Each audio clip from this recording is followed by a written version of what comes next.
The night my father said that kid means nothing to us. Something inside me snapped so quietly I almost missed the sound. I was still holding the melted birthday candle, still hearing Ava ask if her grandparents were almost here. My phone buzzed with their excuses, then their demands, then their silence. I stared at the screen, feeling the room tilt, feeling every Monday morning I'd ever paid for their love collapse at once. But what they didn't know was that this time I wasn't going to bend. Before I go any further, tell me where you're watching from, and hit like and subscribe if you've ever been blindsided by the people who were supposed to love you. I used to think I was the only one carrying this kind of wound. But if any part of this already feels familiar, stay with me.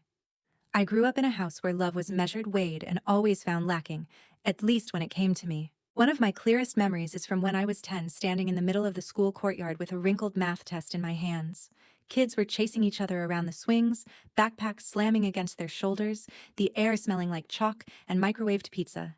And there was my father, Charles Carter, staring down at me like I'd personally embarrassed him in front of the entire town. "You're always a disappointment," he said. Not quietly, not privately. I remember the shock more than the shame, how it felt like the world briefly tilted, then snapped back into place like nothing had happened. He walked away. I stayed frozen. I didn't know it then, but this wasn't a one-time wound. It was a blueprint. By 15, I'd learned where I stood in our family, behind Ethan always. Even in the summer heat, when cicadas screamed from every tree and our small kitchen felt like a sauna, Mom slid a diner job application across the table without looking at me. "Your brother needs to go to that science camp," Linda said. "Boys need opportunity." So I worked 8-hour shifts, wiping ketchup from booths, walking home with the smell of fryer oil soaked into my hair. My paycheck bought Ethan's camp and a new pair of sneakers for Dad. I got blisters and a vague pat on the shoulder. At 18, when I received my acceptance letter into a nursing program, my chest lit up with something close to hope. I held the envelope under the porch light, imagining a life I'd built myself. A week later, Dad dropped a stack of loan papers in front of me. "You'll help us out," he said. Just like that, my scholarship became another line item in his problems. Mom didn't say a word. She stirred her tea like she was afraid to hear what silence might reveal. Motherhood should have changed something. I thought it would. When Ava was born, small and soft and perfect, I believed maybe my parents would finally soften too. One afternoon, I drove to their house, exhaustion pressing behind my eyes. I'd gotten a last-minute interview at the hospital and needed someone to watch Ava for 2 hours. Linda opened the door, arms crossed, before I even spoke. "I'm not a babysitter," she said. Then she shut the door. I sat in my car and cried, Ava sleeping in the backseat, unaware that I was learning a harsh truth: some people protect their image, not their family. The years that followed blurred together, ER shifts under buzzing hospital lights, coming home to a small apartment lit by Ava's drawings taped on the wall. Her art was full of bright colors, pink stick figures, yellow suns, blue houses, hope in crayon form. Every Monday at 9 a.m., I transferred money to my parents. $700 sent like tribute. I didn't think about it anymore. I just did it. It was easier than facing the alternative, admitting the love I was paying for didn't exist. But underneath all that routine, beneath the long nights and quiet mornings, an old ache kept resurfacing. And I didn't know it then, but all those memories were circling back, preparing to collide in a way I couldn't stop. By the time Ava turned 3, she had already learned how to dance before she learned how to doubt. She'd twirl across our tiny living room in a sparkly skirt, her curls bouncing, her feet tapping against the laminate floor. And every few days she'd pause mid-spin to ask, "Do Nana and Grandpa love me?" The question hit the same spot every time, right beneath the ribs where the truth lived. "They should," I always thought. But what I said was, "Of course they do, sweetheart." It was a lie, dressed as comfort. There was one Thanksgiving that still sticks with me, sharper than most. Ava was 4. I baked a pumpkin pie from scratch, burned one edge, but it smelled like cinnamon and effort. We drove to my parents' house, my stomach tight the whole way. I told myself this holiday might be different. It wasn't. Mom barely noticed us. She fussed over Ethan, filled his plate twice, asked him about work life, dating, everything she never asked me. Dad didn't look away from the football game long enough to see Ava trying to show him her drawing. Ethan sat frozen in place, offering me small apologetic glances as if he could will the room to be kinder. I left with the untouched pie in my lap, Ava sleeping in the back seat, and a familiar thought sinking heavy in my chest: it didn't matter how much I gave, I would always be invisible to them. The ER became the one place where my effort meant something. Patients cried, thanked me, clutched my hand. Coworkers nodded with real respect. It was strange being valued everywhere except in the one place I needed it most. Every Monday morning after my shift, I came home to our quiet apartment, kicked off my clogs, and sat at the kitchen table. Ava's drawings on the wall were always the first thing I looked at, bright colors on cheap paper. Proof that love, real love, could grow anywhere. Then I'd open my banking app. $700. Send. Done. No call from them afterward. No gratitude. No, we're okay now because of you. Just silence. A silence I kept mistaking for peace. Sometimes, during the slowest hours at work, I imagined my parents showing up at my door, unannounced, holding a toy for Ava or a meal for me. I imagined Dad saying, "We're proud of you," or Mom hugging me without needing something first.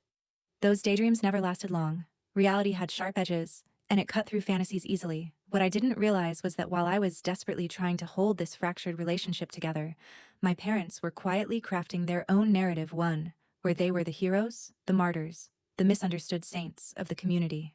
And while I was sending them money hoping for scraps of affection, they were preparing a story that would paint me as unstable, dramatic, ungrateful. A story they would use soon, loudly, publicly, and without warning. At that point, all the signs were already there. I just didn't want to see them. But the truth has a way of rising slow at first, then all at once. And once it started, there was no stopping what came next. It didn't fall apart suddenly.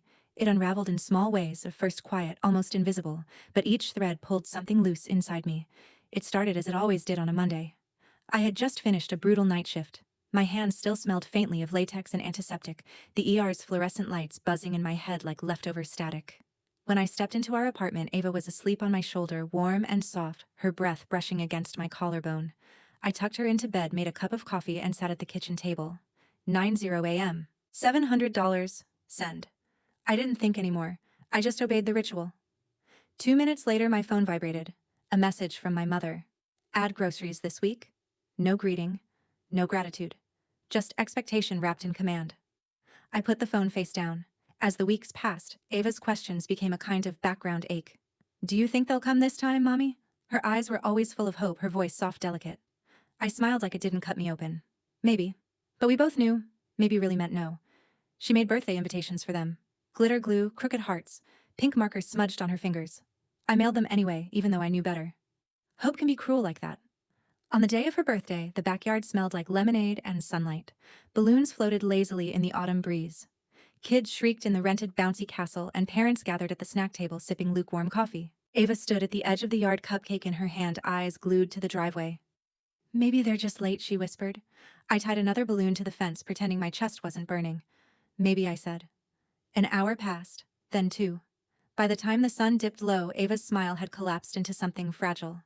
When the last guest left, she sat on the porch steps, her sparkly shoes dangling. Maybe they forgot, she said softly. I wanted to scream, but I knelt, tucked her hair behind her ear, and whispered, We still had fun, right? She nodded, but it felt like a lie on both our tongues. That night after I put her to bed, I saw a new text from Mom. Tell Ava happy birthday from us. That was it. 8 words that felt like a slap. I called them. I don't know why, maybe I needed to hear something that resembled remorse. Dad answered, already irritated. What is it, Emily? You didn't come today, I said. She waited for you. A pause. Then the sentence that carved itself into me like a blade. That kid means nothing to us. I didn't speak. I didn't cry. He hung up. I placed my phone on the counter. My hands began to shake, but something else, something quiet and steady, rose beneath the trembling. I opened my banking app. Recurring payments. Cancel. Confirm. Cancel. Confirm. Every tap felt like reclaiming a piece of myself they'd taken. The final line, $700. Weekly Monday transfer. I deleted it. 40 minutes later, my phone buzzed again. Mom, can you order us dinner? We don't have food. No mention of Ava. No mention of what Dad had said. Just another demand. This time, I didn't respond. The next morning, I got a call from an unfamiliar number. Miss Carter. This is Richard, your parents' landlord. Their rent didn't come through. Is everything all right? I could hear the hesitation, the confusion. It's not my responsibility anymore, I said. And for the first time in years, the words felt true. That afternoon, Ethan called. Mom says you've lost your mind, he said. Have I asked. She said you cut them off. I did. A pause. Then quietly, good. I'm done too. The world stalled. You've been helping them for years, he said. Groceries, gas, bills. I sat down slowly. They told me you never helped, I whispered. He laughed, sharp, humorless. They told me the same about you. It hit us both at once. They hadn't needed our money. They needed our separation. And their story was just getting darker. 2 days later, the next hit came. I was folding Ava's laundry, tiny socks, pink leggings, still warm from the dryer, when my phone buzzed. Ethan again. Don't freak out, he said. My stomach dropped. What now? Mom just went live on Facebook. For a moment, everything around me muted. Ava was humming softly in the living room, coloring a unicorn. The innocence of that sound made the dread worse. I grabbed my laptop. The live stream replay was already everywhere, shared, reposted, commented on by people who didn't know me at all. The thumbnail showed Linda clutching a tissue like she was auditioning for a church play, eyes red but suspiciously dry. Charles sat beside her, stiff-backed jaw set in the practiced posture of a man who loves sympathy but hates accountability. Mom sniffed, looking straight into the camera. "We've always loved Emily," she said. "Always." Dad nodded, right on cue. "But she's been telling people terrible lies about us, saying we don't want to see her child. None of that is true." I felt heat rise up my neck. Then Dad leaned closer, voice low, and rehearsed. "She's been forcing money on us. We told her to stop. She wouldn't. She needs help." My breath caught. For years I had quietly kept their world spinning, and in return they were publicly rewriting the whole story, painting me as unstable, ungrateful, unhinged. Then came the moment that knocked the air out of me. Dad held up a printed photo of Ava in her pink birthday dress. "This child does not exist to us." I froze. The laundry slid from my hands. The room felt suddenly too bright, too loud. The comments were instant. "Poor parents. She sounds manipulative. Some kids are just broken. People love a villain even if they invent her." I closed the laptop. My hands were shaking, but beneath the fear something colder was forming. The next morning, Richard, the landlord, left another voicemail. "Your parents said you'd handle their rent today."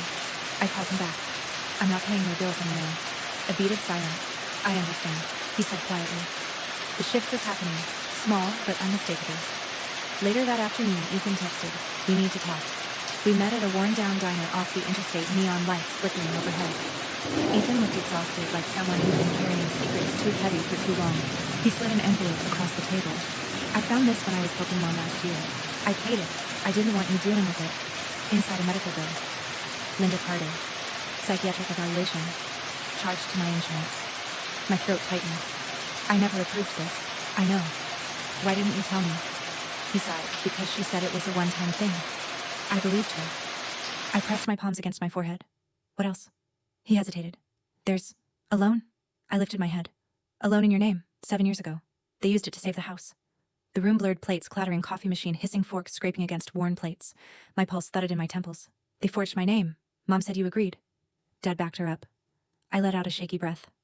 "Of course they did." Ethan leaned in, his voice dropping. "They're meeting with the church board this week. They want to get ahead of everything. Make sure everyone hears their version before yours." It was like watching a slow-motion car crash, one you can't stop, only brace for. That evening, my cousin Nora called. "Emily, I found something." Her voice shook. "It's a recording of Uncle Charles, from years ago." My skin prickled. "What does it say?" She hesitated. "He said, he never wanted you. That you were a mistake." The words didn't shatter me this time. They sharpened me. Because suddenly everything aligned: the favoritism, the coldness, the lies, the manipulation, the need to control the story, the erasure of Ava. It all made sense. And what my parents didn't realize was this: the truth they'd tried so hard to bury was about to drag them under. The night Nora sent me the recording, I waited until Ava fell asleep. The apartment was dark except for the soft glow of my phone screen. My thumb hovered over the play button. And then I heard it. My father's voice, steady, unbothered, almost amused. "I never wanted Emily. She was a mistake." A burst of laughter in the background. A clink of glasses. Like it was casual. Like it was harmless. Like I had never been a person to him at all. I paused the recording. The silence afterward felt heavier than the words. The next morning, Aunt Valerie texted me, "Come to my place. Now." When I stepped into her backyard, everything smelled like grilled corn and summer heat. Kids ran between picnic tables. Relatives chatted in small clusters. And right in the center, exactly where they loved to be, stood my parents. Linda had a plastic cup in hand, already mid-tragedy, tears shimmering without falling. "We don't know what happened to Emily," she was telling a small group. "She's confused, troubled. We've always been there for her." Charles nodded solemnly, the perfect supporting actor. "We tried to love her. You know that." My jaw clenched. Then Nora stepped forward from the crowd, phone in hand screen, glowing like a weapon. Her expression was steady, unshaken. Aunt Valerie's voice cut through the noise. "Everyone, listen." The entire yard quieted. A few kids stopped running. Even the grill sputtered softer. Mom blinked. "Valerie, what are you doing?" Valerie didn't answer. "Nora," she said, "play it." Mom's face drained. Dad's posture tightened. And then the recording filled the yard. "I never wanted Emily. She was a mistake." Gasps. A cup dropped. Someone whispered, "Oh God." Mom stumbled forward. That audio is old. You don't understand," Dad snapped. "You're taking it out of context." Aunt Valerie shot back. "What context makes that okay?" Silence. A heavy, unforgiving silence. Relatives who had known my parents for decades stared at them like seeing strangers. Every carefully crafted lie, every performance, every pity story, they all cracked in a moment.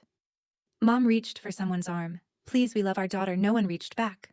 Uncle James stepped forward, voice firm. "If you can say that about your own child, you don't belong here." His words didn't rise. They landed. Dad opened his mouth, then closed it. There was nothing left to spin. Linda grabbed her purse. Charles followed. They walked through the backyard, past the picnic tables, past the relatives who silently parted straight out the gate. No applause, no confrontation, just rejection. I watched them leave, their silhouettes shrinking against the bright afternoon sun, and instead of breaking, something inside me aligned quiet and sharp. For the first time in my life, the truth wasn't a burden I carried alone.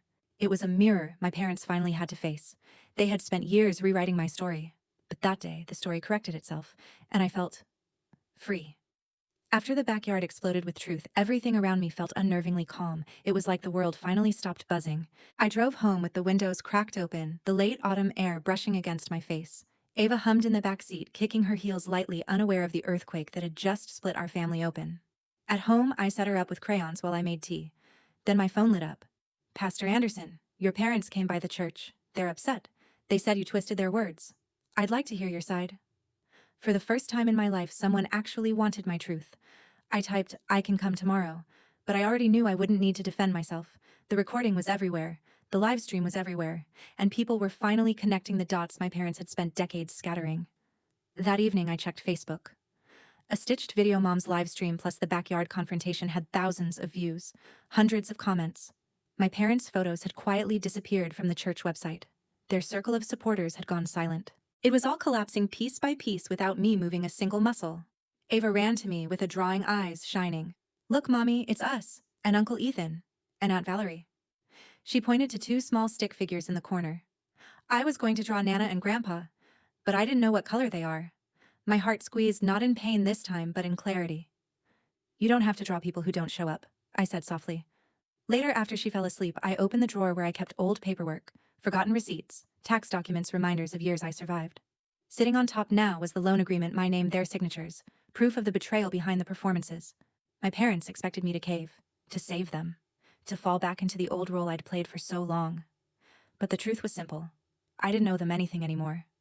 My revenge wasn't loud. It wasn't dramatic. It wasn't even planned. It was silence. A silence sharper than any confrontation. A silence that let their lies collapse under their own weight. And they never saw it coming. If you've ever felt like the outsider in your own family, hit subscribe. Stories like this don't end with one confrontation, and neither does healing. Maybe you've carried wounds no one ever saw or kept quiet to keep the peace the way I did for years. You're not alone here. This space is for the ones who learn to stand up without shouting, to walk away, without looking back, to choose peace over permission. Stay with me. There's more to tell, more to rebuild, and maybe a truth you've been afraid to face that could finally set you free.